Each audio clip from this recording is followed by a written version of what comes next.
போகிற வழியில் ஒரு காடு. அந்த காட்டில் ஒரு மரத்தடியில் ஒரு பெரியவர் உட்காந்துருக்கிறார். அமைதியாக மௌனமாக அவர் அமர்ந்திருக்கிறார். இந்த பெரியவரை விசாரிக்கலாம், குருவை தேடி கண்டுபிடிக்கிறதுக்கு இவர் ஏதாவது ஒரு வழி சொல்லி கொடுப்பார் அப்படின்னு நினச்சிக்கிட்டு அவரை நெருங்கினான்.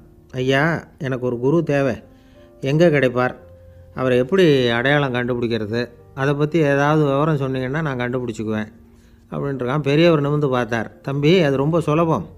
அவர் வயசானவராக இருப்பார், என்னை விட சுமார் 30 வயசு அதிகமாக இருக்கும். அவர் ஒரு மரத்தடியில் தான் உட்காந்துருப்பார் அப்படின்ட்டுருக்கான். சரிங்க பெரியவரே, அது என்ன மாதிரியான மரம், எப்படி இருக்கும் அப்படின்னு கேட்டிருக்கான். பெரியவர் அந்த விவரங்களையும் சொல்லியிருக்கிறாரு. அது மட்டும் இல்லை, சந்திக்கிற நாள், நேரம், வினாடி முதற்கொண்டு எல்லா விவரங்களையும் துல்லியமாக சொன்னாராம். இவ்வளவு விவரங்களை இவரால் எப்படி சொல்ல முடியுது அப்படின்னு இவனுக்கு ஆச்சரியம். இருந்தாலும் அந்த பெரியவர் கடைசியாக ஒரு விவரம் சொன்னார். அது என்ன தெரியுமா, எப்படியும் நீ அவரை சந்திக்கிறதுக்கு ஒரு 30 வருஷம் ஆகும் அப்படின்னு சொல்லிவிட்டாராம். ரொம்ப நன்றிங்க பெரியவரே அப்படின்னு சொல்லிவிட்டு அந்த இளைஞன் புறப்பட்டுருக்கான். இப்போ அவனுக்கு குரு பற்றின விவரம் எல்லாம் கிடச்சிட்டுது, சந்திக்கிற நேரமும் தெரிஞ்சுட்டுது. ஆனால் 30 வருஷம் அவரை தேடி அலைய வேண்டியிருக்குமே. அவன் தேட ஆரம்பித்தான். காடு மலை எல்லாம் சுற்றி அலைஞ்சான். பல வருஷங்கள் தேடினான், அழுத்து போயிட்டான். கடைசியில் அவனுக்கும் வயசாகிட்டுது. கடைசியில் தன்னுடைய சொந்த ஊருக்கே திரும்பி போய்கிட்டு இருந்தான். அங்கே ஒரு மரத்தடியில் அவன் தேடிக்கிட்டு இருந்த குருநாதர் கிடைச்சார். யார் அவருன்னா, 30 வருஷத்துக்கு முன்னாடி வழி சொல்லி கொடுத்தாரில்ல அதே பெரியவர். அவருக்கு இப்போ 30 வயசு அதிகமாக இருந்தது. அதே மரம், அன்னைக்கு பெரியவர் சொன்ன அடையாளம் இப்போ பொருத்தமாக இருந்தது. இப்போ அந்த பெரியவர் சொன்னார், சரியாக வந்து சேர்ந்துட்டேன், வா, உனக்காக தான் நான் இவ்வளவு காலமும் காத்துக்கிட்டு இருந்தேன் அப்படின்னாரான். என்ன சொல்கிறீங்கன்றிருக்கான். 30 வருஷத்துக்கு முன்னாடி என்கிட்ட வந்தியே, அப்போவே என் காலம் வந்து முடிஞ்சு போயிருந்தது. அப்போவே என்ன உனக்கு அடையாளம் தெரியல, அதனால் இவ்வளவு காலம் உனக்காக காத்துட்ருக்கும்படி ஆகிட்டுது அப்படின்னாராம். ஐயா, அப்போவே நீங்கள் சொல்லியிருக்கலாமே, இதுதான் 30 வருஷம் கழித்து நீ சந்திக்க போகிற இடம், நான் தான் உன்னுடைய குரு அப்படின்னு சொல்லியிருக்கலாமே அப்படின்ட்டுருக்கான். அந்த பெரியவர் சிரிச்சுக்கிட்டே இதுக்கு பதில் சொன்னாராம். நான் எவ்வளவோ விவரமாக தான் சொன்னேன், நீ சரியாக புரிஞ்சிக்கல. காரணம், அப்போது நீ போதுமான அளவுக்கு பக்குவம் பெற்றிருக்கவில்லை, அதனால் புரியும் சக்தி இல்லாமல் போயிட்டுதப்போ 30 ஆண்டு காலம் நீ அலைஞ்சி தெரிஞ்சிருக்கிற. அது காரணமாக இப்போ உனக்கு அந்த பக்குவம் வந்துட்டுது, அதனால தான் அடையாளம் காண முடிஞ்சுது, நானே உன்னுடைய குரு அப்படின்னாராம். இதிலேருந்து என்ன தெரியுதுன்னா, ஆன்மீகத்தில் மாணவனாக சேர்றதுக்கு கூட ஒரு பக்குவத்தன்மை தேவைப்படுது. ஒரு பெரிய ஞானி, அவர்கிட்ட சீடனாக இருக்க ஒருத்தன் வந்தான், எதிரில் நின்னான். ஞானி அவனை வெகு நேரம் உற்று பார்த்தார். அப்புறம் சொன்னார், சீடனாக இருக்கிறது ரொம்ப சிரமம்னார். நான் தயாராக இருக்கிறேன்னா. அது இன்னமும் சிரமமாச்சே, இங்கே வந்து குருவாக இருக்கிறது மட்டுமே சுலபம் அப்படின்னாராம். அப்படின்னா நான் குருவாகவே ஆகிடுறேன் அப்படின்னானா. இது போலவே இந்த காலத்தில் கதை ஒன்று உண்டு. ஒரு பள்ளிக்கூடத்தில் வகுப்பு ஆசிரியர் மாணவனை திட்டிக்கிட்டு இருந்தார். டேய், நீ 100க்கு 10 மார்க்கு தான் வாங்கிக்கிட்டு இருக்க, இவ்வளவு மோசமாக நீ படித்தா கடைசியில் மாடு மேய்க்கிறது கூட லாய்க்கு இல்லாதவனா ஆகிடுவேன், அதுக்கப்புறம் என்ன செய்ய போகிறேன் அப்படின்னாராம். பையன் தலையை சொரிஞ்சிக்கிட்டே சொன்னானா, சார் அப்படின்னா ஒன்று செய்கிறேன் அப்படின்னானா. இவர் கேட்டிருக்கார், என்ன செய்ய போகிறேன்னு. வேறு என்ன சார், உங்களை மாதிரி ஒரு ஆசிரியர் ஆகிடுறேன் அப்படின்னானா. இமயமலை அடிவாரத்தில் ஒரு மடம், அங்கே ஒரு சன்னியாசி இருந்தார். அவர்கிட்ட ஒருத்தர் வந்தார். சுவாமி, ஆசையை உதற நினைக்கிறேன், முடியல, ஒட்டிக்கிட்டே வருது அப்படின்னாராம். இப்படி உட்கார, ஒரு கதை சொல்கிறேன் அப்படின்னு சொல்லி அவர் சொல்ல ஆரம்பித்தாராம். அவர் சொன்ன கதை என்னென்னா, ஒரு ஊரில் ஒரு ஆள் இருந்தான். அவன் பேர் குப்புசாமி. அவன்கிட்ட எப்பவும் ஒரு பழைய தொப்பி இருக்கும், விடவே மாட்டான். அதனால் அவனை எல்லோரும் தொப்பி சாமி அப்படின்னு தான் கூப்பிடுறது வழக்கம். ஒரு புது தொப்பி வாங்கிக்கப்படாதாப்பா அப்படின்னு நண்பர்கள்லாம் சொல்லி பார்த்தாங்க. பணத்துக்கு எங்கே போவேன் அப்படின்னு விட்டானான். பணம் வச்சுருக்கான், செலவு பண்ண மனசு வரல, மகா கஞ்சன். பழைய பாட்டில்கள்லாம் வாங்கி விற்றுக்கிட்டு இருந்தான். அப்படி ஒரு தடவை பழைய கண்ணாடி சாமான்களை ஏலத்தில் எடுத்தப்போ அதில் ஒரு அருமையான சென்ட்டு பாட்டில் கிடச்சிது. உடனே ஒரு ஐடியா பண்ணான். அந்த சென்ட்டை வந்து சின்ன சின்ன பாட்டில்களில் அடைச்சி ஜன்னல் ஓரமாக அடுக்கி வச்சுட்டான். அதை விற்றா நிறைய பணம் கிடைக்குமே, அதனால். இதுக்கு இடையில் ஒரு நாள் அவன் வந்து அப்படியே உட்காந்துருந்தான். அந்த நேரம் நண்பன் வந்தான். ஏண்டா, உன் பழைய தொப்பியை மாற்றப்படாதா, ஊரில் எல்லோரும் கேலி பேசுகிறாங்களே உன்னை தொப்பி சாமின்னு அப்படின்னு சொல்லி கேட்டிருக்கான். இந்த சென்ட்டு பாட்டில் விற்றதும் பணம் வரும், அதுக்கப்புறம் பார்க்கலாம் அப்படின்னு நானா. இவன் சரி வா, நீச்சல் குளத்துக்கு போயிட்டு வருவோம் அப்படின்னு கூப்பிட்ருக்கான் நண்பன். 2 பேரும் போனாங்க. அதே நேரம் அந்த ஊர் நீதிபதியும் அங்கே குளிக்க வந்தாராம். அவர்கிட்ட இருந்தது விலை வசந்த ஒரு புது தொப்பி.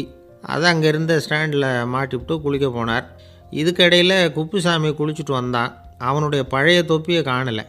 அந்த புது தொப்பியை பார்த்தா இது நண்பனுடைய வேலை தான் அப்படிங்கிறதாக புரிஞ்சுக்கிட்டு அதை எடுத்து மாட்டிகிட்டு வந்துட்டான். நீதிபதி குளிச்சுட்டு வந்து பார்க்குறாரு, தொப்பியை காணும். போலீஸில் புகார் கொடுத்தார். அவங்க வந்து தேடினாங்க. ஒரு மூலையில் பழைய தொப்பி கிடச்சிது. அடடா, இது நம்ம குப்புசாமியோட தொப்பி இல்லையா அப்படின்னு நானா ஒருத்தன். உடனே அவன் வீட்டுக்கு தேடிட்டு போயிருக்காங்க. அங்கே போய் பார்த்தா புது தொப்பி அங்கே இருக்குது. உடனே அவனுக்கு 1000 ரூபா அபராதம் போட்டாங்களாம். அவன் பணத்தை கட்டிவிட்டு ரொம்ப எரிச்சலோடு வீட்டுக்கு வந்தான். பழைய தொப்பி கண்ணில் பட்டுது. மறுபடியும் உன்னால் தானே எனக்கு 1000 ரூபா நஷ்டம் அப்படின்னு சொல்லி அதை எடுத்துக்கிட்டு அப்படி போயிருக்கான். அந்த ஊர் குளத்தில் வீசி எரிஞ்சிட்டு வந்துட்டான். அது மீன் பிடிக்கிற ஒருத்தன் கையில் சிக்கிச்சு. அவன் வர்ற வழியில் அதை எடுத்து வேகமாக வீசி எறிஞ்சான். அது நேராக குப்புசாமி வீட்டு ஜன்னல் வழியாக உள்ளே வந்து இந்த சென்ட்டு பாட்டில்கள் மேலே விழுந்து எல்லாம் உடஞ்சி நொறுங்கி போச்சு. குப்புசாமி பார்த்தான். தோட்டத்தில் ஆழமாக ஒரு குழியை வெட்டினான். அந்த தொப்பியை போட்டான், மூடிவிட்டான். இதை அடுத்த வீட்டுக்காரன் பார்த்தான். ஏதோ புதையல் தான் வச்சுருக்கான் போல இருக்குன்னு நினச்சான். போலீஸில் போய் புகார் கொடுத்துட்டான். மறுபடியும் போலீஸ் குழியை தோண்டினாங்க. பழைய தொப்பி மறுபடியும் வெளியில் வந்தது. எல்லோரும் சிரிக்கிறாங்க. அன்னைக்கு ராத்திரியே அந்த தொப்பியை எடுத்துக்கிட்டு நேராக புறப்பட்டான். ஒரு கல்லில் அதை சேர்த்து கட்டி குடிநீர் தொட்டி இருக்கும்ல, அதில் போட்டுட்டு வந்துட்டான். இனிமேல் என்ன பண்ணும் பார்ப்போன்னு. ஒரு நாள் திடீர்னு குழாயெல்லாம் அடைப்பட்டு போச்சு. மாநகராட்சி அலுவலர்கள் வந்து என்னன்னு பார்த்தா அந்த பழைய தொப்பி குழாயை அடைச்சிக்கிட்டு இருக்குது. இது குப்புசாமியோட தொப்பிங்கிறது தான் எல்லாருக்கும் தெரியுமே. உடனே குடிநீரை வந்து பாழாக்கணத்துக்காக குப்புசாமிக்கு கோர்ட்டு 2500 ரூபா அபராதம் போட்டுவிட்டுது. அதையும் கட்டிவிட்டு வெளில வந்தான். கடைசியாக முடிவு பண்ணான். ஒரு நெருப்பு குச்சியை கிழிச்சான். தொப்பியை கொளுத்தினான். எரிஞ்சுது. எடுத்து வெளில எரிஞ்சான். கொஞ்ச நேரத்தில் தீ அணைப்பு படம் வந்துட்டுது. ஆமாம், இவன் எடுத்து எரிஞ்சது வெளியில் விழுந்து வீட்டு கூரையே பற்றிக்கிட்டு எரிய ஆரம்பிச்சுட்டுது. அவனோட பணத்தாசையும் அதோடு சேர்ந்து எரிஞ்சு போச்சான். இப்படி ஒரு கதை. இந்த கதையை சொல்லி முடித்தார் அந்த இமயமலை அடிவாரத்தில் இருந்த சன்னியாசி. இப்போ அந்த குப்புசாமி எங்கே இருக்கிறான்னு கேட்டார் எதிரில் இருந்தவர். இதோ உன் எதிரிலே இருக்கிறான், நான் தான் அந்த குப்புசாமி அப்படின்னாரான் அந்த சன்னியாசி. அந்த குப்புசாமிகிட்ட இருந்தது மாதிரி ஒரு பழைய தொப்பி நம்ம ஒவ்வொருத்தர்கிட்டையும் உண்டு. அதை எப்படி தொலைக்கிறதுன்னு தெரியாமல் தடுமாறிக்கிட்டு இருக்கிறோம். அது என்ன தொப்பிங்கிறீங்களா? அதுதான் நம்மை சூழ்ந்திருக்கிற மாயை அப்படிங்கிறார் சுவாமி சின்மயானந்தர். மெய்ஞானம் கிடைக்கிறப்போ மாயை வந்து எரிஞ்சு போகும் அப்படிங்கிறது அவருடைய கருத்து. நம்மால் ஒருத்தர் வேகமாக ஓடி வந்தார். காலில் மாட்டியிருந்த பழைய செருப்பு ரெண்டையும் ஆவேசமாக தூக்கி ஒரு கிணத்துல போட்டுட்டு வெறுங்காலோடு நடந்து வந்துக்கிட்டு இருக்கிறார். ஏன் அப்படி பண்ணீங்க அப்படின்னு கேட்டோம். அந்த செருப்புக்கு சொந்தக்காரன் வந்து பின்னாடி வந்துக்கிட்டு இருக்கிறான், அதனால் அப்படி பண்ணேன் அப்படிங்கிறார் இவர். காசியில் இருக்கிற கடவுள் காசி விஸ்வநாதர், அங்கே இருக்கிற தேவி காசி விசாலாட்சி. இவங்க 2 பேரும் ஒரு நாள் பேசிக்கிட்டு இருந்தப்போ கடவுள் சொன்னார், இந்த மனிதர்களை நாம் ரொம்பவும் நம்பிக்கையோடு தான் படைச்சிருக்கிறோம். இருந்தாலும் அவங்களுக்கு தான் நம்பிக்கை இல்லை, எதுலேயும் ஒரு உண்மையான நம்பிக்கை இல்லாமல் வாழ்ந்துக்கிட்டு இருக்கிறாங்க அப்படின்னார். என்ன அப்படி சொல்கிறீங்க? அதோ பாருங்கள், எவ்வளவு பேர் காசியை தேடிட்டு வந்து கங்கையில் குளிச்சுக்கிட்டு இருக்கிறாங்க. அவங்களெலாம் நம்பிக்கை இல்லைன்னா இவ்வளவு தூரம் தேடிட்டு வந்து இங்கே குளிப்பாங்களா அப்படின்னு நாங்கள் தேவி. சரி, அதை சோதித்து பார்க்கலாம் அப்படின்னு 2 பேரும் முடிவு பண்ணிக்கிட்டாங்க. உடனே ஒரு திட்டம் போட்டாங்க. அது எப்படின்னா, நாம் 2 பேருமே பக்தர்கள் மாதிரி உருவத்தை மாற்றிக்கிட்டு கங்கை கரைக்கு போக வேண்டியது. நான் வந்து கங்கையில் இறங்கி குளிக்கிறேன். கொஞ்ச நேரத்தில் சுழலில் மாட்டிக்கிட்டது மாதிரி நடிக்கிறேன். நீ உடனே கரையிலிருந்து சத்தம் போடு, என்னோடய வீட்டுக்காரரை யாராவது காப்பாற்றுங்களேன்னு சத்தம் போடு. அதோடு இன்னொன்று சொல்லு, யாராவது ஒரு புண்ணிய ஆத்மா அவர்கிட்ட போய் அவருடைய முடியை பிடிச்சி இழுக்கணும். அப்படி ஒரு சாபம் இருக்குது எங்களுக்கு. புண்ணிய ஆத்மா, அதாவது எந்த பாவமும் செய்யாத இல்லாத ஒருத்தர் தான் அவரை காப்பாற்ற முடியும். அப்படிப்பட்டவங்க யாராவது வெள்ளத்தில் குதித்து என்னுடைய கணவரை காப்பாற்றுங்கோ அப்படின்னு நீ சத்தம் போடு, கூச்சல் போடு, என்ன நடக்குதுன்னு பார்க்கலாம் அப்படின்னார் கடவுள். சரின்னு சொல்லி 2 பேருமா சாதாரண பக்தர்கள் மாதிரி கங்கை கரைக்கு வந்து சேர்ந்தாங்க. அவர் இறங்கி குளித்தார். திட்டம் போட்டது மாதிரியே சுழலில் மாட்டிக்கிட்டது மாதிரி கத்துனார். கரையில் இருந்த அந்த அம்மா, ஐயோ என் கணவரை காப்பாற்றுங்களேன், யாராவது காப்பாற்றுங்களேன்னு கத்துனாங்க. பல பேர் ஓடி வந்தாங்க. உடனே இவங்க, பாவம் இல்லாத புண்ணிய ஆத்மா ஒருத்தரால் தான் என்னுடைய கணவர் காப்பாற்றப்படணுங்கிறது விதி, அப்படி ஒரு சாபம் இருக்குது, அதனால் புண்ணிய ஆத்மா யாராவது அவர்கிட்ட போய் அவர் முடியை பிடிச்சி தூக்குனா அவரை காப்பாற்றி கொள்ளலாம் அப்படின்னாங்க. இவங்க இப்படி சொன்னதும் எல்லோரும் திகைச்சு போய் நின்றுட்டாங்க. ஒவ்வொருத்தருக்கும் அவங்க செஞ்ச பாவம்லாம் ஒவ்வொன்றா ஞாபகத்துக்கு வர ஆரம்பிச்சுட்டுது. சரி, இதுக்கு நாம் லாயக்கு இல்லை அப்படின்னு சொல்லி ஒதுங்கி போக ஆரம்பிச்சிட்டாங்க எல்லாம். இந்த சமயத்தில் யாரோ ஒருத்தர் வேகமாக ஓடி வந்தார். ஆற்றுல குதித்தார். அவர்கிட்ட போனார், முடியை பிடிச்சார், தூக்குனார், அவரை காப்பாற்றி கரைக்கு கொண்டுட்டு வந்துட்டார். அப்படி காப்பாற்றின அந்த ஆளை இவங்க 2 பேரும் தனியாக கூப்பிட்டுக்கிட்டு ஒரு மண்டபத்துக்கு வந்துட்டாங்க. வந்து விசாரிக்கிறாங்க. நீ யாரப்பா அப்படின்னு கேட்குறாங்க. ஏதும் தெரியாத மாதிரி. நான் இந்த ஊர் அன்ன சத்திரத்தில் வேலை செய்கிற ஒரு சமையல்காரன் அப்படிங்கிறார். நீ வந்து கங்கையில் குளிக்கிறது உண்டான்னு கேட்டிருக்காங்க. நான் இந்த ஊர்லேயே தான் இருக்கிறேன், இருந்தாலும் தினமும் கங்கையில் குளிக்கிறது இல்லை, எப்பாவது ஒரு நாள் அங்கே குளிப்பேன் அப்படின்னார். கங்கையில் மூழ்கி எழுந்திரிச்சா பாவம்லாம் தொலையும்னு சொல்கிறாங்க. அப்படி இருக்கிறப்போ அங்கே இன்றைக்கி கங்கையில் குளிச்சுக்கிட்டு இருக்கிறவங்கெல்லாம் தங்களை வந்து புண்ணிய ஆத்மாவா நினைக்கல. கங்கையில் குளிக்காத நீ உன்னை வந்து புண்ணிய ஆத்மாவா நினச்சி என்னை காப்பாற்ற வந்திருக்கிற, அது எப்படி அப்படின்னு கேட்டார். அதுக்கு அந்த ஆள் சொல்கிறான், கங்கையில் குதித்ததுக்கு அப்புறம் தானே உங்களை காப்பாற்ற போகிறோம். அப்படி குதிக்கும் பொழுது என்னுடைய பாவம்லாம் போயிருக்கும்ல, நான் புண்ணிய ஆத்மாவாக ஆயிருப்பேனே, அதனால தான் துணிஞ்சு வந்து உங்களை காப்பாற்றினேன் அப்படின்னா. கடவுளும் தேவியும் அவனுக்கு வந்து காட்சி கொடுத்தாங்களாம். இப்படி ஒரு கதை உண்டு. அதாவது கங்கையில் குளிச்சுக்கிட்டு இருக்கிறவங்களுக்கே தங்களுடைய பாவம் போகுங்கிற நம்பிக்கை பரிபூர்ணமாக இல்லை. குளிக்காத ஒருத்தனுக்கு அந்த நம்பிக்கை இருந்தது. அதனால் அவனால் கடவுளை பார்க்க முடிஞ்சது. கடவுளை வந்து நாமளும் பார்க்க முடியுமா முடியாதா அப்படிங்கிற குழப்பம்லாம் நமக்கு வேண்டியதில்லை. நம்பிக்கையோடு வாழணுங்கிற உண்மையை மட்டும் இந்த கதையிலேருந்து புரிஞ்சுக்கிட்டால் போதும். ஏன்னா இந்த கதையை கேட்டுட்டு ஒரு நண்பன் குதர்க்கமாக ஒரு கேள்வி கேட்டான். ஏன் சார், கங்கையில் குளித்தா பாவம் போயிடும்னு சொல்கிறீங்களே, நான் எனக்கு வேண்டாத ஒருத்தனை அழைச்சிட்டு போய் கங்கையிலேயே தள்ளி விட்டுட்டு அதுக்கப்புறம் அங்கேயே முழுக்க போட்டுட்டு நான் செஞ்ச பாவத்தை வந்து அதுலேயே கழுவி விட்டுட்டு மறுபடியும் உங்ககிட்ட வந்துடுறேன்னு வச்சுக்கோங்க, நீங்கள் என்னை வந்து புண்ணிய ஆத்மான்னு ஏற்றுக்குவீங்களா அப்படிங்கிறான். ஆள் கொஞ்சம் ஆசைந்தான், நம்மளே அங்கே அழைச்சிட்டு போனாலும் போயிடுவான். வாழ்க்கையில் சில சந்தர்ப்பங்களில் நாம் வந்து சில அவமானங்களை சந்தித்தே தீர வேண்டியிருக்கு. என்ன பண்ணுறது, காலம் அப்படி. அவமானப்படுறவங்க உடனே அடங்கி போய்டுறது தான் உலக வழக்கம். அவமானப்பட்டால் உடனே சீறி எழறவங்களும் உண்டு. ஆனால் அதையே ஒரு சவாலாக எடுத்துக்கிட்டு முன்னுக்கு வர்றவங்களும் சில பேர் இருக்கிறாங்க.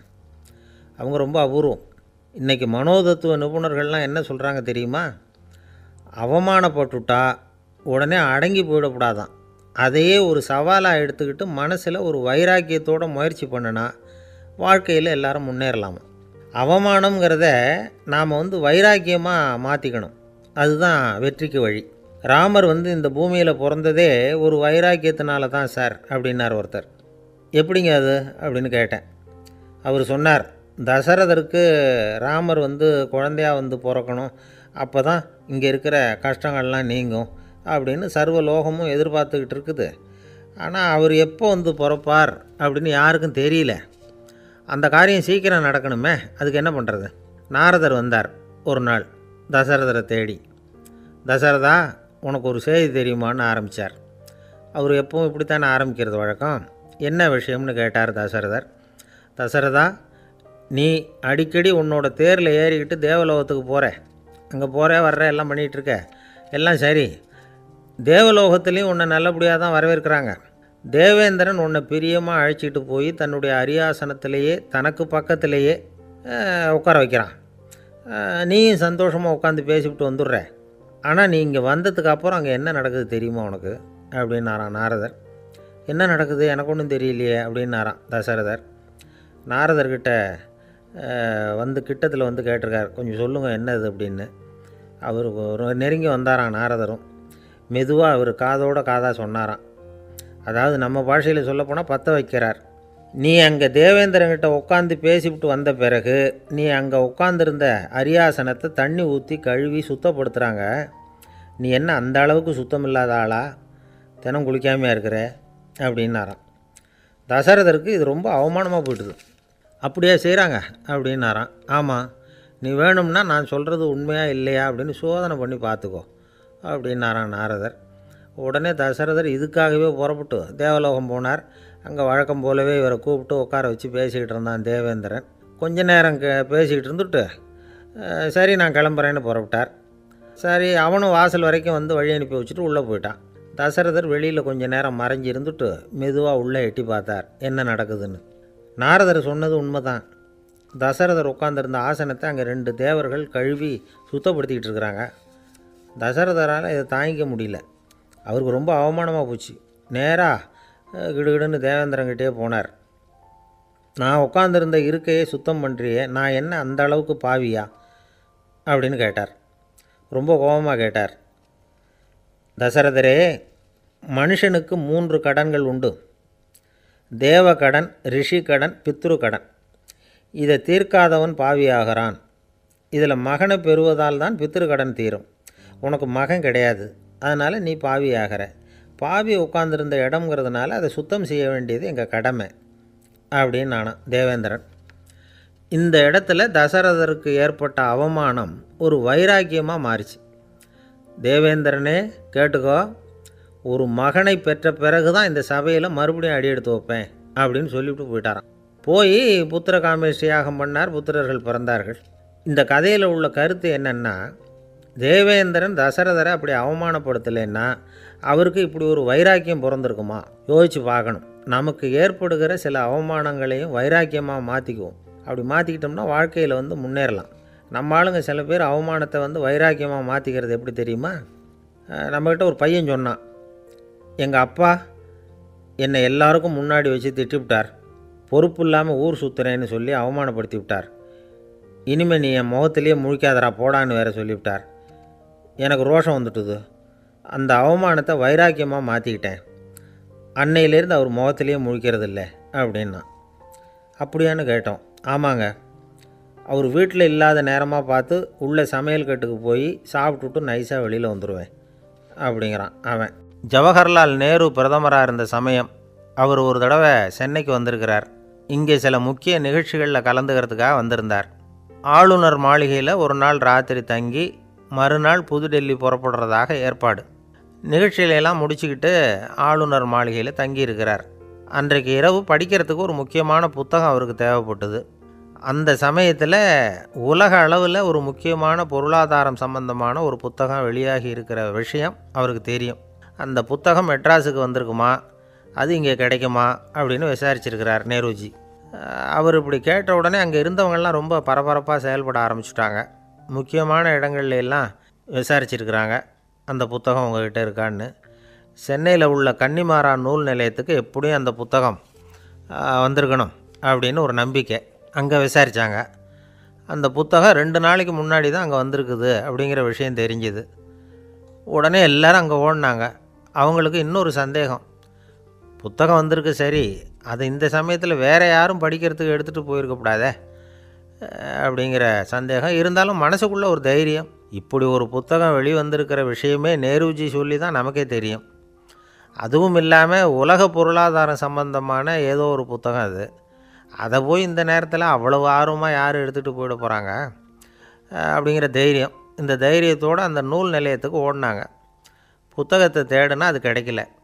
யாரோ எடுத்துகிட்டு போயிருக்கிறாங்க. நேருவுக்கு மட்டுமே தெரிஞ்சிருந்த அந்த புத்தகம் பற்றின விஷயம் சென்னையில் வேற ஒருத்தருக்கும் தெரிஞ்சிருக்குது. உடனே எல்லோரும் பரபரப்பாக அந்த அதுக்குன்னு இருக்கிற ரிஜிஸ்டர் இருக்குல்ல, பதிவேடு, அதை புரட்டி பார்க்குறாங்க யார் எடுத்துகிட்டு போகிறாங்கன்னு தெரிஞ்சுக்கிறதுக்காக. எடுத்துகிட்டு போனவங்க அதில் கையெழுத்து போட்டிருப்பாங்கல்ல, அதை பார்த்து யாருன்னு தெரிஞ்சுக்கலாம் அப்படிங்கிறதுக்காக தான் அதை புரட்டுறாங்க. அதோ அந்த புத்தகத்தோட பேர் பக்கத்தில் அதை எடுத்துக்கிட்டு போனவங்க கையெழுத்து உத்து பார்க்குறாங்க எல்லாரும். அதில் போட்டிருக்குது பேர் CN அண்ணாதுரை அப்படின்னு எழுதியிருந்தது. அவர் தான் பேரறிஞர் அண்ணா. நேரு படிக்க விரும்பின ஒரு புத்தகத்தை அதே நேரம் படிக்க விரும்பின இன்னொரு தலைவர் இவர். படிக்கிறதுல அவருக்கு இருந்த ஆர்வத்தை நாம் தெரிஞ்சுக்கணும்னா அதுக்கு எவ்வளவோ சம்பவங்கள் இருக்குது. கடைசி காலத்தில் அவர் அடையாறு மருத்துவமனையில் படுத்திருக்கிறார். அவருக்கு ஒரு முக்கியமான அறுவை சிகிச்சை செய்ய வேண்டியிருக்குது அவசரமாக. அமெரிக்காவிலேருந்து டாக்டர் மில்லர் வந்திருக்கிறார். அவர்கிட்ட கேட்குறார், டாக்டர் நாளைக்கே அறுவை சிகிச்சை செய்ய போகிறீங்களா அப்படின்னு. ஆமாங்கிறார் டாக்டர் மில்லர். நாளைக்கு மறுநாள் செஞ்சுக்கிறேனே அப்படின்னாரான் அண்ணா. ஏன் ஏதாவது நாள் பார்க்குறீங்களான்னு கேட்டிருக்கார். இல்லை, ஒரு புத்தகத்தை படிச்சுக்கிட்டு இருக்கிறேன், அதை நாளைக்குள்ளே முடிச்சிருவேன், அதுக்கப்புறம் நான் இறந்தாலும் கவலை இல்லை அப்படின்னாரான் இவர். அவர் தான் அறிஞர் அண்ணா. சங்ககால நூல்கள்லேருந்து சமீபத்தில் வந்த நூல்கள் வரைக்கும் எல்லாம் அவர் படிச்சிருக்கிறார். ஒரு திருமண விழாவில் அவர் பேசும்பொழுது சொன்ன விஷயம் இது. சங்க காலத்தில் காதலியை மணக்க விரும்புகிறவனுக்கு அவனுடைய தந்தை வீர சோதனைகள்லாம் வைப்பார். போய் புலிப்பல்லு கொண்டுக்கிட்டு வா, அப்போ தான் என் பொண்ணை கொடுப்பேன் அப்படின்னு சொல்லுவார். காதலன் உடனே காட்டுக்கு போவான், ஒரு புலியை கொன்று அதனுடைய பல்லை கொண்டுக்கிட்டு வருவான். அதை வீர பதக்கத்தில் பதிச்சு அவனுக்கு மாமனார் சூட்டுவார் கல்யாண சமயத்தில். இப்போலாம் காதலன் கிட்ட அப்படி சொல்ல முடியாது. இப்போலாம் காதலன்கிட்ட காட்டுக்கு போய் புலிப்பல் கொண்டுக்கிட்டு வான்னு யாராவது சொன்னால் புலி தான் மாப்பிள்ளையாக வந்து சேரும் அப்படின்னார். ஒரு கடைக்கு போனேன், 5 ரூபா பணத்தை எடுத்து கொடுத்தேன். ஒரு தினசரி பத்திரிகையை கேட்டேன். அவர் உடனே அங்கே அடுக்கி வச்சுருந்த பத்திரிகையில் ஒன்று எடுத்து என் கையில் கொடுத்தார். வாங்கிக்கிட்டேன். மீதி பணத்தை எடுத்தார். அதையும் என் கையில் கொடுக்கணும்ல, கொடுக்கல. எதிரில் இருந்த பலகையில் வச்சு எடுத்துக்க சொன்னார். எப்பவும் அவர் அப்படி தான் பண்ணுவார். நானும் எடுத்துக்கிட்டு வந்துடுவேன். இவர் ஏன் இப்படி பண்ணுறாருங்கிறது எனக்கு ரொம்ப நாளாக ஒரு சந்தேகம். ஒரு நாள் அவர்கிட்டயே இதை கேட்டுவிட்டேன். ஏங்க, நீங்கள் உங்கள் கடைக்கு வந்து பொருள்கள் வாங்குறவங்களுக்கு நீங்கள் பாக்கி சில்லறையை கொடுக்குறப்போ பலகையில் வச்சு விட்றீங்க, கையில் கொடுக்க மாட்டேங்கிறீங்களே, ஏன் அப்படின்னு கேட்டேன். காசை கையில் கொடுத்தா நம்மக்கிட்ட இருக்கிற லட்சுமி போயிடுவா சார் அப்படின்னார். அதாவது பணம் செலவாயிடும் அப்படின்னு அர்த்தமா. இன்னொரு நண்பர், அவர் ஒரு நாள் வழக்கத்துக்கு மாறாக ரொம்ப சோகமாக உட்காந்துருக்கிறார். ஏங்க என்னாச்சு, ஏன் இப்படி கப்பலே கவிழ்ந்தது மாதிரி உட்காந்துருக்குறீங்க அப்படின்னு கேட்டேன். கப்பலே கவிழ்ந்திருந்தா கூட நான் இப்படி கவலைப்பட மாட்டேன் சார், வேறு ஒன்று நடந்து போச்சுன்னார். என்னன்னு கேட்டேன். என் உச்சந்தலையில் பல்லி ஒன்று விழுந்துட்டுதுன்னார். அதுக்காகவா இப்படி அப்படின்னு ஆச்சரியப்பட்டேன். ஆமாங்க, பல்லி உச்சந்தலையில் விழுந்தால் பலன் என்னன்னு பஞ்சாங்கத்தில் பார்த்தேன், மரணம்னு போட்டிருக்கு அப்படின்னு சொல்லிவிட்டு அவர் தொடர்ந்து கவலைப்பட ஆரம்பிச்சிட்டார். இப்படியும் ஒருத்தர், என் கூட வேலை பார்க்குற ஒருத்தர் எப்படி தெரியுமா, தினமும் வலது காலை வச்சு தான் ஆஃபீஸுக்கு உள்ளே நுழைவார். என்றைக்காவது தவறுதலாக இடது காலை வச்சு உள்ளே வந்துட்டார்னா அன்னைக்கு பூரா மனசு சங்கடப்படுவார். எந்த வேலையும் சரியாக ஓடாது. கேரம் போர்டு ஆடுற ஒருத்தர் எப்போ ஆட உட்காந்தாலும் ஸ்ட்ரைக்கரை கை தவறி கீழே விழுற மாதிரி பண்ணி அதுக்கப்புறம் அதை எடுத்துக்கிட்டு ஆட உட்காருவார். ஏன்னா எப்போவும் ஒரு தடவை நிஜமாகவே அது வந்து கை தவறி கீழே விழுந்திருக்குது. அன்னைக்கு பிரமாதமாக ஜெயிச்சுட்டார். உடனே ஒரு முடிவுக்கு வந்துட்டார், கை தவறுனா லாபம் அப்படின்னு. அதுக்கப்புறம் அதையே பழக்கமாக்கிக்கிட்டார். பூனை குறுக்க போனால் சகுனம் சரியில்லைன்னு நினைக்கிறவங்க உண்டு.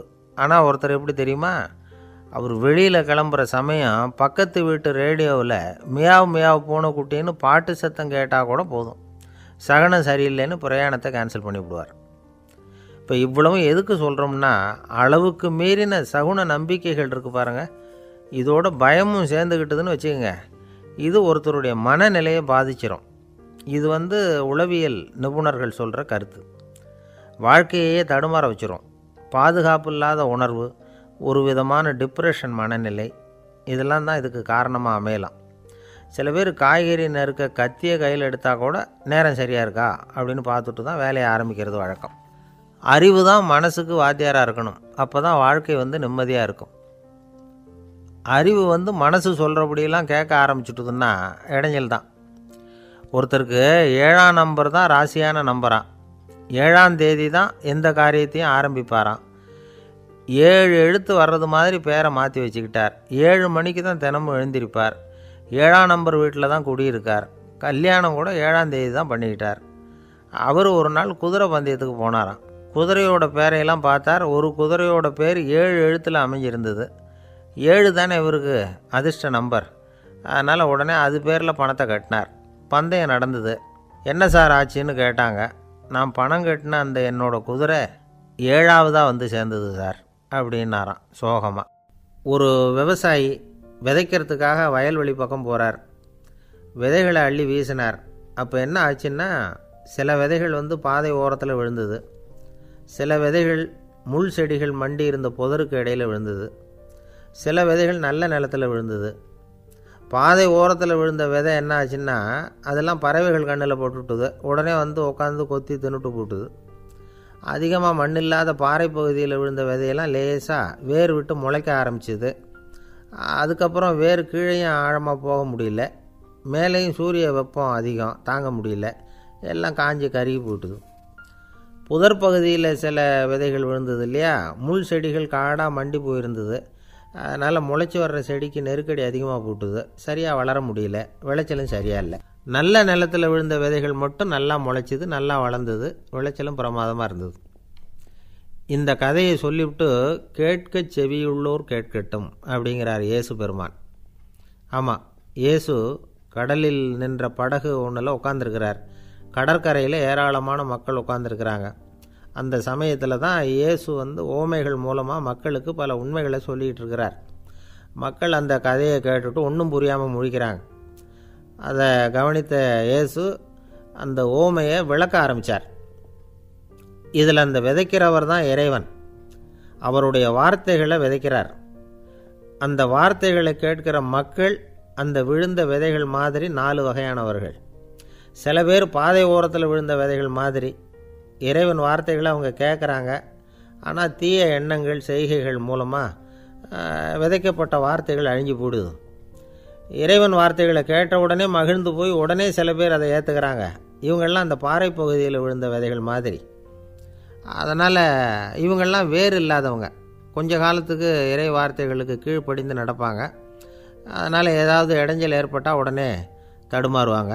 தங்கள்கிட்ட இருக்கிற நல்ல பண்புகளை விட்டுட்டு பாவ வழிகளுக்கு போயிடுவாங்க. முள் செடிகளுக்கு இடையில் விழுந்த விதைகள் மாதிரி உள்ளவங்க யாருன்னா, இவங்களுக்கு உலக கவலை உண்டு, செல்வத்தின் மீது மயக்கம் உடையவர்கள். உலக ஆசைகள் இவங்களுக்குள்ளே பூந்துடுறதுனால அங்கே இருக்கிற நல்ல பண்புகள் மறைஞ்சு போயிடுது. அதனால் அவங்களும் உபயோகம் இல்லாதவங்களாக ஆயிடுறாங்க. நல்ல மனிதர்கள் நல்ல நிலத்தில் விழுந்த விதைகளுக்கு ஒப்பானவர்கள். இவங்க இறை வார்த்தையை கேட்குறாங்க, அதை ஏற்றுக்கிறாங்க, அவங்களும் நல்லபடியாக வாழுறாங்க, அடுத்தவங்களுக்கும் உபயோகமாக இருப்பாங்க. இதுதான் இயேசு சொன்ன விளக்கம். நல்ல வார்த்தைகளை கேளுங்கள், நல்ல வார்த்தைகளை ஏற்றுக்கொள்ளுங்கள், அடுத்தவங்களுக்கு உபயோகமாக இருங்க. இதுதான் பெரியவங்கள்லாம் நமக்கு சொல்லுகிற உபதேசம். ஒரு அப்பா தன்னுடைய மகனுக்கு உபதேசம் பண்ணார். இதை பாருப்பா, நல்ல வார்த்தைகளை கேட்கணும், எப்போதுமே மகன் அப்பா பேச்சை கேட்குறது நல்லது அப்படின்னாராம். நீ ஏதாவது ஒரு தப்பு பண்ணால் என் தலையில் ஒரு முடி நரைச்சி வெள்ளையாக போடும்பா, நீ செய்கிற ஒவ்வொரு தப்புக்கும் என் தலையில் ஒவ்வொரு முடி வெள்ளையாயிடும் அப்படின்னாராம். பையன் யோசித்தான், அப்பா இப்போ தான் எனக்கு புரியுது, தாத்தாவோட தலைமுடி பூராவும் வெள்ளையாக இருக்கிறதுக்கு என்ன காரணங்கிறது எனக்கு இப்போ தான் புரியுது அப்படின்னானா. ஒரு ஊரில் ஒரு ராஜா இருந்தார். அவர் ஒரு பூனை வளர்த்தார். ரொம்ப செல்லமாக அவர் அந்த பூனையை வளர்த்தார். அவர் என்ன பண்ணுவார் தெரியுமா? இரவு நேரத்தில் அந்த பூனையோட தலையில் ஒரு விளக்கை வச்சுருவார். அந்த பூனை ரொம்ப ஜாக்கிரதையாக அந்த விளக்கு கீழே விழுந்துடாமல் பார்த்துக்கும். தலையை ஆட்டாமல் ரொம்ப நிதானமாக ராஜா பின்னாடி நடந்து போய்கிட்டே இருக்கும். அந்த விளக்கு வெளிச்சத்தில் எல்லா வேலைகளையும் செஞ்சுருவார். கையில் ஒரு விளக்கை தனியாக எடுத்துகிட்டு போக வேண்டிய அவசியமே இல்லை. விளக்கை தூக்கிட்டு போகிற வேலையை அந்த பூனை பார்த்துக்கும். அதனால் ராஜாவுக்கு அந்த பூனை மேலே ரொம்ப பிரியம். மந்திரிகளையெல்லாம் கூப்பிட்டு அவங்கக்கிட்ட சொல்லுவார், பார்த்தீங்களா இந்த பூனை எவ்வளவு விசுவாசமாக நடக்குது, என் பேரில் எவ்வளவு மரியாதை பார்த்தீங்களா அதுக்கு அப்படிம்பார். இதை கேட்டுவிட்டு அங்கேருந்து அமைச்சர்களில் ஒருத்தர் சொன்னார், மன்னா நீங்கள் சொல்கிறது சரிதான், இருந்தாலும் இந்த பூனையோட விசுவாசத்தை நாம் கொஞ்சம் சோதித்து பார்க்க வேண்டியிருக்கு அப்படின்னாராம். சரி, உங்கள் ஆசையை ஏன் கெடுக்கணும், நல்லா சோதித்து பாருங்கள் அப்படின்னு சொல்லிவிட்டார் ராஜா. உடனே அந்த அமைச்சர் என்ன பண்ணார் தெரியுமா? எங்கேயோ புறப்பட்டு போனார். ஒரு 5-6 எலிகளை பிடிச்சிக்கிட்டு வந்தார். அரண்மனையில் ராஜா ஏதோ வேலை பார்த்துக்கிட்டு இருக்கிறாரு. பக்கத்தில் அந்த பூனை ரொம்ப பணிவாக நின்றுக்கிட்டு இருக்குது. அது தலையில் விளக்கு எரிஞ்சிக்கிட்டு இருக்கு. அமைச்சர் தான் பிடிச்சிக்கிட்டு வந்த எலிகளை அந்த பூனை பார்வையில் படுறது மாதிரி எதிரில் விட்டார். அந்த எலிகள்லாம் அங்கேயும் இங்கேயும் ஓட ஆரம்பிச்சிது. அதை பார்த்தது பூனை, அவ்வளவுதான். தலையில் இருக்கிற விளக்கை பற்றியும் கவலைப்படலை, ராஜாவை பற்றியும் கவலைப்படலை. ஒரே பாய்ச்சலாக பாஞ்சு எலிகளை துரத்த ஆரம்பிச்சுட்டுது. தலையில் இருந்த விளக்கு எங்கேயோ போய் விழுந்தது, அணைஞ்சு போச்சு. இருட்டில் ராஜா தடுமாற ஆரம்பிச்சுட்டார். இந்த சமயத்தில் அந்த அமைச்சர் மறுபடியும் விளக்கை ஏற்றினார். வெளிச்சம் வந்தது. அதுக்கப்புறம் அந்த அமைச்சர் பேசினார், அரசே, பூனையோட விசுவாசத்தை பார்த்தீங்களா? எலி அது கண்ணில் படுற வரைக்கும் தான் விசுவாசமாக இருந்தது. அது மாதிரி எலியை பார்த்ததும் எல்லாத்தையும் விட்டுட்டு அதை துரத்த ஆரம்பிச்சுட்டு பார்த்தீங்களா? தான் அந்த பூனையை பற்றி நினச்சது தப்புங்கிறது அதுக்கப்புறம் தான் அந்த ராஜாவுக்கு புரிஞ்சுதான். சரி, இப்போ எதுக்கு இந்த கதையெல்லாம் அப்படிங்கிறீங்களா? இந்த பூனை மாதிரி தான் நம்ம மனசும். மனசை எவ்வளவு தான் பயிற்சி கொடுத்து பக்குவமாக வச்சுருந்தாலும் பார்க்குறதுக்கு பரமசாது மாதிரி தான் இருக்கும். பார்க்க வேண்டியதை பார்த்துட்டுதுன்னா பாஞ்சிரும். இந்த பூனை மாதிரி புலன் இன்ப பொருள்கள் கிட்டாத வரைக்கும் மனம் அடங்கி இருக்கிறது மாதிரி தான் தெரியும். கொஞ்சம் வாய்ப்பு கிடைச்சாலும் அது குதிக்க ஆரம்பிச்சிரும், தப்பு பண்ண ஆரம்பிச்சிரும். பெரிய பெரிய முனிவர்கள் வாழ்க்கையில் நடந்த வீழ்ச்சி இதை தான் நிரூபிக்குது. புலன்களின் ஆற்றல் அதிகம், அதனால் மனக்கட்டுப்பாடு பயிற்சிகளில் ரொம்ப எச்சரிக்கையாக இருக்கணுங்கிறார் சுவாமி சிவானந்தர். மது பழக்கத்தையே விட்டுவிட்டேன்னு உறுதியாக இருப்பான். கடை கண்ணில் பட்டுவிட்டுதுன்னா கால் அவனை கேட்காமலே இழுத்துக்கிட்டு உள்ளே போயிடும். இதுதான் மனசுங்கிறது. அதுதான் அந்த ராஜா வளர்த்த பூனை. நம்மால் ஒருத்தன் அந்த ராஜா பூனை தலையில் விளக்க வச்சது மாதிரி இவன் தன்னுடைய தலையிலேயே ஒரு விளக்கை ஏற்றி வச்சுக்கிட்டு என்னத்தையோ தேட ஆரம்பித்தான். தேடிக்கிட்டு இருக்கிறான். தலையை ஆட்டாமல் நிதானமாக நடந்து ரொம்ப நேரமாக தேடிகிட்டு இருக்கிறான். அந்த சமயம் அங்கே வந்த ஒருத்தர் என்னத்தை தேடுறீங்கன்னு கேட்டார். அதுதான் மறந்து போச்சு அப்படின்னு இழுத்தான். சரி, கொஞ்சம் இப்படி உட்காருங்க, ஞாபகம் வந்ததும் தேட ஆரம்பிக்கலாம் அப்படின்னார் அவர். இவன் கொஞ்ச நேரம் உட்காந்து யோசித்தான். அப்புறம் திடீர்னு எழுந்திரிச்சான். ஞாபகம் வந்துட்டுதுன்னா. என்னன்னு கேட்டார். எங்கள் வீட்டில் இருந்த விளக்கை எங்கே வச்சேன்னு தெரியல, அதை தான் தேடிக்கிட்டு இருக்கிறேன், ஏற்றி வைக்கலாம்னு பார்க்குறேன் அப்படின்னா. ஒரு ராஜா